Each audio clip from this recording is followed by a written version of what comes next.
নমস্কার বন্ধুরা, আমি আবারও আপনাদের সামনে এসে হাজির নিউ লাইফ মাদার চ্যানেলে আপনাদের সবাইকে স্বাগত। আজকে আমি আপনাদের সামনে কিছু এক্সারসাইজ দেখাবো।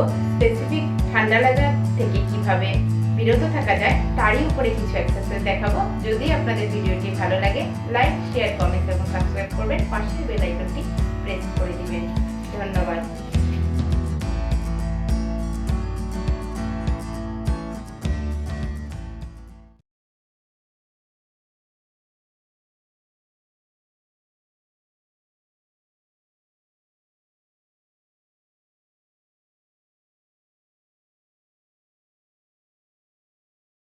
আমি আপনাদের সামনে আরেকটা নতুন ভিডিও নিয়ে হাজির হলাম। ঠান্ডা লাগা রোগ, নাক দিয়ে জল পড়া, মাথাটা ভারী ভারী লাগে, অসুস্থতা বোধ হয়, সামান্য জ্বর ভাব, এই সাধারণ অভিজ্ঞতা আমাদের সকলেরই আছে, তাই না? কারণ বলছি, খাদ্য ভালো করে হজম না হলে, কুষ্ঠবদ্ধতার সৃষ্টি হলে, স্বেচ্ছাতা ঘরের মধ্যে ভাস করলে, শ্বাস প্রশ্বাসের সাথে ধূলিপূর্ণ বায়ু গ্রহণ করলে, হঠাৎ অতিরিক্ত ঠান্ডা লাগলে বা বৃষ্টিতে ভিজলে আমাদের ঠান্ডা লেগে যায়।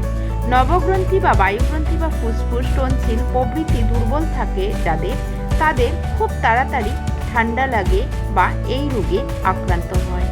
আবার যক্ষা, নিউমোনিয়া, প্লিরিত প্রভৃতি মারাত্মক রোগের লক্ষণও এই ঠান্ডা লাগার পূর্ব লক্ষণ।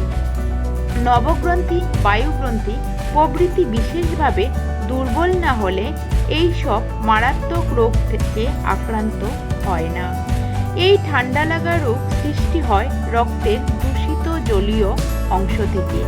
যাদের অগ্নিগ্রন্থি প্রধান অর্থাৎ পিত্ত প্রধান তাদের ঠান্ডা খুব কম লাগে। আরেকটি কথা বলছি, যাদের পাগল হওয়ার সম্ভাবনা আছে বা যে লোক পাগল তাদের ঠান্ডা লাগে না।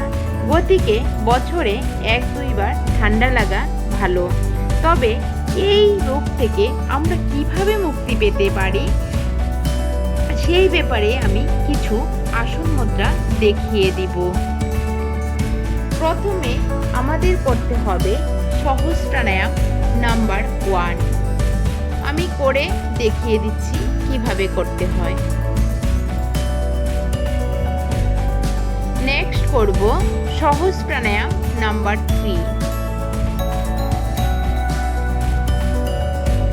তারপর চলে যাচ্ছি সহজ প্রাণায়াম নাম্বার 7।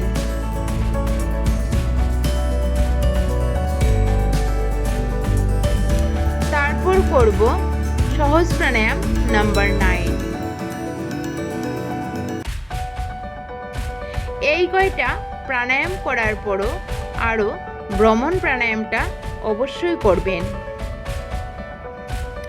তারপর করতে হবে শীর্ষাসন।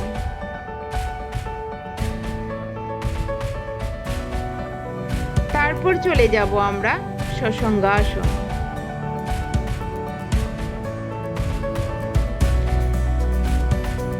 তারপর করছি উড্ডীয়ন।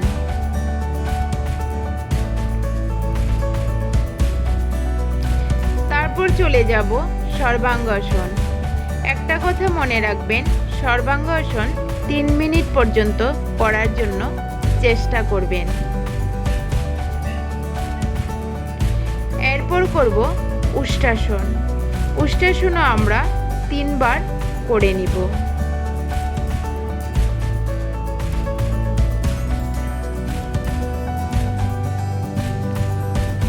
আমি করে দেখিয়ে দিলাম, খালি